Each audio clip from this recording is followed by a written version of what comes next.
इतिहास अक्सर बड़े बड़े राजाओं और उनके जबरदस्त युद्धों की कहानियों से भरा होता है ना? पर कुछ कहानियां ऐसी भी होती हैं जो कहीं समय की धूल में खो जाती हैं। आज हम एक ऐसी ही भूली बिसरी रानी की कहानी जानेंगे जिसने अकेले ही दुनिया की सबसे बड़ी समुद्री ताकत को सीधी टक्कर दी। और सुनिए, ये कोई कोई कहानी नहीं है, कोई बड़ा चढ़ाकर कही गई बात नहीं।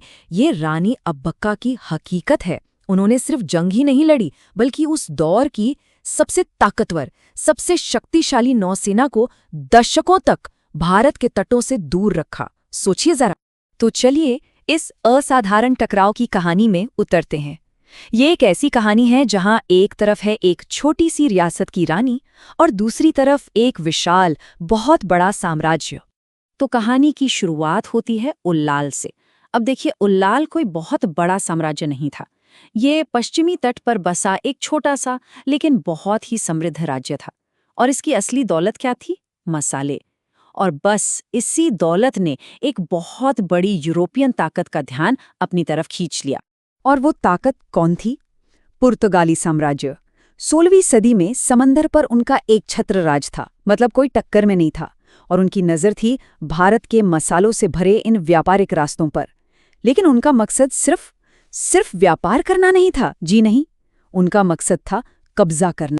तो बस अब मंच तैयार था। एक तरफ एक छोटी सी रियासत और दूसरी तरफ एक ग्लोबल सुपर पावर। ये एक ऐसे युद्ध की शुरुआत थी जो किसी भी तरह से बराबर का नहीं था। और ये जो फर्क था ना, वो हैरान कर देने वाला था। सोचिए, एक तरफ उल्लाल का छोटा सा राज्य जिसकी नेवी मतलब नौसेना मछुआरों की नाव से बनी थी, और दूसरी तरफ पुर्तगाली साम्राज्य जिनके पास थे भारी भरकम आधुनिक हथियारों से लैस युद्धपोत। ये तो सचमुच डेविड और गोलियात वाली लड़ाई थी है। तो सवाल ये उठता है कि ये टकराव आखिर शुरू कैसे हुआ? इसकी जड़ में थी एक रानी और उनका अटूट साहस। देखिए, रानी अब्बक्का कोई आम शासक नहीं थी। वो चौटा राजवंश से आती थी, जहां, ये बड़ी दिलचस्प बात है, मात्र सत्ता की परंपरा थी। मतलब वहां महिला शासक होना कोई अनोखी बात नहीं थी। लेकिन वो सिर्फ एक रानी नहीं थी, वो एक जबरदस्त योद्धा थी, एक शानदार रणनीतिकार और अपनी जनता की, अपनी प्रजा की चहेती लीडर थी। और बस यहीं से संघर्ष की असली शुरुआत हुई। पुर्तगालियों ने कहा, हमें टैक्स दो, कर चुकाओ। लेकिन रानी अब्बक्का, उन्होंने सिर झुकाने से साफ साफ इनकार कर दिया। और उनका बस यही एक नहीं, दशकों तक चलने वाली एक लंबी जंग की पहली चिंगारी बन गया। अब पुर्तगालियों ने सोचा, ये तो एक छोटी सी रियासत की रानी है, क्या कर लेगी? और यहीं उन्होंने सबसे बड़ी गलती कर दी। ये उनकी पहली और शायद सबसे बड़ी भूल थी। रानी अब्बक्का की जो स्ट्रैटेजी थी वो कमाल की थी। उन्होंने ये नहीं सोचा कि मैं इनकी बड़ी सेना का सामना उन्हीं के तरीके से करूंगी। नहीं, उन्होंने गुरिल्ला वॉरफेयर यानी छापामार युद्ध को समंदर में उतार दिया। सोचिए, उनकी छोटी छोटी तेज रफ्तार वाली नावें रात के घुप अंधेरे में अचानक हमला करती, दुश्मन के बड़े बड़े जहाजों पर आग वाले तीरों की बारिश कर देती और सुबह का सूरज निकलने से पहले ही गायब। कमाल का तरीका था ये। और इसका नतीजा क्या हुआ? नतीजा ये हुआ कि वो पुर्तगाली नौसेना, जिसे कोई हरा नहीं सकता था, जिसे अजेय माना जाता था, उसे भारत में अपनी पहली बड़ी हार का सामना करना पड़ा। ये एक ऐतिहासिक जीत थी जिसने ये साबित कर दिया कि हिम्मत और सही स्ट्रैटेजी बड़ी बड़ी सेनाओं से कहीं ज्यादा ताकतवर होती है। तो जब सीधी लड़ाई में बात नहीं बनी, तो पुर्तगालियों ने एक दूसरा और ज्यादा घटिया रास्ता अपनाया। उन्होंने रानी को हराने के लिए साजिशों का, धोखे का, विश्वासघात का एक पूरा जाल बुनना शुरू कर दिया। और इस साजिश में उन्होंने रानी अब्बक्का के अपने पति को ही उनके खिलाफ भड़का दिया। लेकिन यहाँ रानी ने एक ऐसा फैसला लिया जो उनकी हिम्मत को, उनके कैरेक्टर को दिखाता है। उन्होंने सत्ता के लिए कोई समझौता नहीं किया। उन्होंने चुना स्वाभिमान। वो अपने पति से अलग हो गई और अकेले ही इस पूरी लड़ाई की कमान संभाली। अब दशकों तक चले इस संघर्ष से पुर्तगाली एकदम हताश हो चुके थे। तो उन्होंने अपनी पूरी ताकत, पूरी की पूरी ताकत झोंककर एक आखिरी, एक जबरदस्त हमला करने का फैसला किया। और इस बार का हमला वाकई बहुत बड़ा था। पुर्तगालियों ने पूरे के पूरे उल्लाल को आग के हवाले कर दिया। हर तरफ सिर्फ तबाही थी।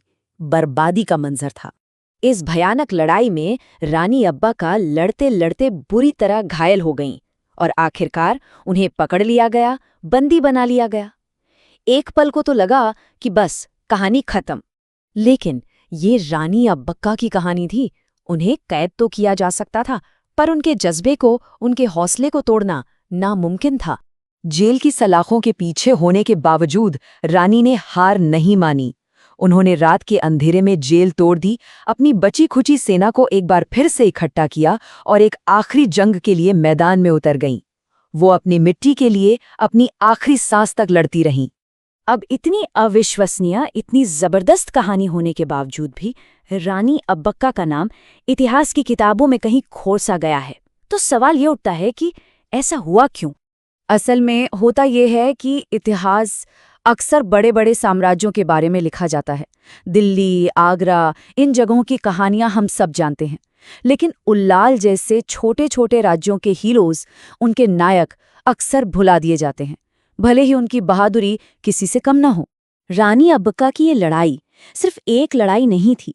ये भारत में यूरोपियन कॉलोनियलिज्म यानी उपनिवेशवाद के खिलाफ सबसे शुरुआती और सबसे कामयाब प्रतिरोधों में से एक थी। उनकी बहादुरी ने आने वाले समय में होने वाले स्वतंत्रता संग्रामों के लिए एक मिसाल कायम की।